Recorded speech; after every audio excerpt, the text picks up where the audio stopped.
அல்லாஹ் ரப்புல் ஆலமீன் வட்டியை அழிக்கிறான், சதக்காவை அல்லாஹ் வளர்க்கிறான். வட்டி எந்த செல்வத்தில் சேருகிறதோ அது உயர்வது போல் இருந்தாலும் அதை அல்லாஹ் அழித்து விடுவார் ஒரு நாள். சதக்கா அல்லாஹ்வுக்காக கொடுக்கப்பட்டு சமூக நலனுக்காக ஒருவர் தன் அல்லாஹ் வழங்கிய செல்வத்திலிருந்து பகிர்ந்தளிக்கும் போது அல்லாஹ் அதை வளர்க்கிறான். ரசூலுல்லாஹி ஸல்லல்லாஹு அலைஹி வஸல்லம் சொன்னார்கள், ஒரு பேரித்தம்பழத்துடைய அளவிலேயோ அவர் கஷ்டப்பட்டு சேகரித்த செல்வத்தில் ஒரு அல்லாஹ்வுடைய பாதையில் ஒரு பேரித்தம்பழத்தை சதக்கா செய்கிறார், அல்லாஹ் அதை தன்னுடைய வலது கரத்தில் வாங்குவான். எப்படி நீங்கள் ஒரு குதிரை குட்டி ஈன்ற அதை வளர்ப்பீர்களோ அது போன்று அல்லாஹ் வளர்த்து உஹதுடைய மலையளவு கூலியாக நாளை மறுமையில் அல்லாஹ் உங்களுக்கு அதை தருவான் என்று அல்லாஹ்வுடைய தூதர் ஸல்லல்லாஹு அலைஹி வஸல்லம் சொன்னார்கள். யுர்பி ஸதகாத், அல்லாஹ் சதக்காவை வளர்க்கிறான். கொடுங்கள், அல்லாஹ் கொடுப்பான். அன்ஃபிக் உன்ஃபிக் அலைக, இது இஸ்லாமுடைய நீதி. அது உன் செல்வம் பெருக வேண்டும் என்றால், உன் வாழ்வாதாரம் மேன்மையாக வேண்டும் என்றால், அல்லாஹ் உன்னுடைய செல்வத்தில் பரக்கத்தை ஏற்படுத்த வேண்டும் என்றால் அல்லாஹ் கொடுத்ததை கொடு, அல்லாஹ் அதை அதிகப்படுத்துவான். கொடுக்கப்பட்ட எதுவும் குறையாது, அது அதிகப்படுத்தி இருக்கும். அதுதான் அல்லாஹ் ரப்புல் ஆலமீன் அமைத்த இந்த மார்க்கத்துடைய நியதி. அல்லாஹ் ரப்புல் ஆலமீன் மேலும் சொல்கிறான், யார் இன்னல்லதீன ஆமனு வஅமிலுஸ் ஸாலிஹாத்தி, ஈமான் கொண்டு நல்ல செயல்களை செய்து தொழுகையை நிலைநாட்டி ஜகாத்தை கொடுப்பார்களோ அவர்களுக்கு அல்லாஹ்விடத்திலே கூலிகள் உண்டு.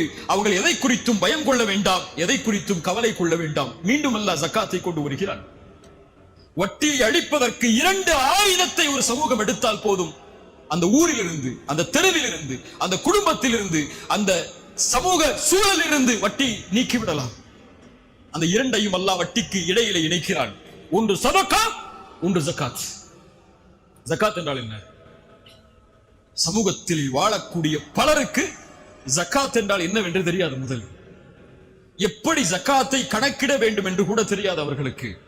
எந்த செல்வத்திலிருந்து ஜகாத்தை கொடுக்க வேண்டும் என்ற எண்ணம் என்ற கல்வி கூட அவர்களுக்கு கிடையாது. ஏதோ 2.5%, ஏதோ ஒரு செல்வத்திலிருந்து பேங்க் அக்கவுண்ட்ல இருக்கா 2% எடுத்து வருஷத்துக்கு கொடுத்துருவோம். இதுதான் அவர்களுக்கு உள்ள பலருடைய அறிவு. இல்ல மஷா அல்லாஹ், அல்லாஹ் பாதுகாத்தவர்களை தவிர முறையான முறையில் இந்த சமூகத்திலே செல்வம் உள்ளவர்கள் ஏராளம். முறையான முறையில் ஜகாத் கணக்கிடப்பட்டு பகிர்ந்தளிக்கப்பட்டிருந்தால், நல்லா கேட்டுக்கோ, செல்வந்தவர்கள் வாழக்கூடிய ஊரிலேயோ செல்வந்தவர்கள் இருக்கக்கூடிய சமூகத்திலேயோ முறையான முறையில் ஜகாத் கணக்கிடப்பட்டு வழங்கப்பட்டிருந்தால் இந்த சமூகத்தில் தன்னுடைய உடலை அடகு வைத்து வட்டி வாங்கக்கூடிய பெண்கள் உருவாகி இருக்க மாட்டார்கள். இந்த சமூகத்தில் வட்டிக்காக மரணித்த ஒரு ஏழை இருந்திருக்க மாட்டார். இந்த சமூகத்தில் தன்னுடைய அடிப்படை வசதிக்காக 2 வட்டி 3 வட்டி கந்து வட்டி என்ற நிலைக்கு போகக்கூடிய மக்கள் இருந்திருக்க மாட்டார்கள்.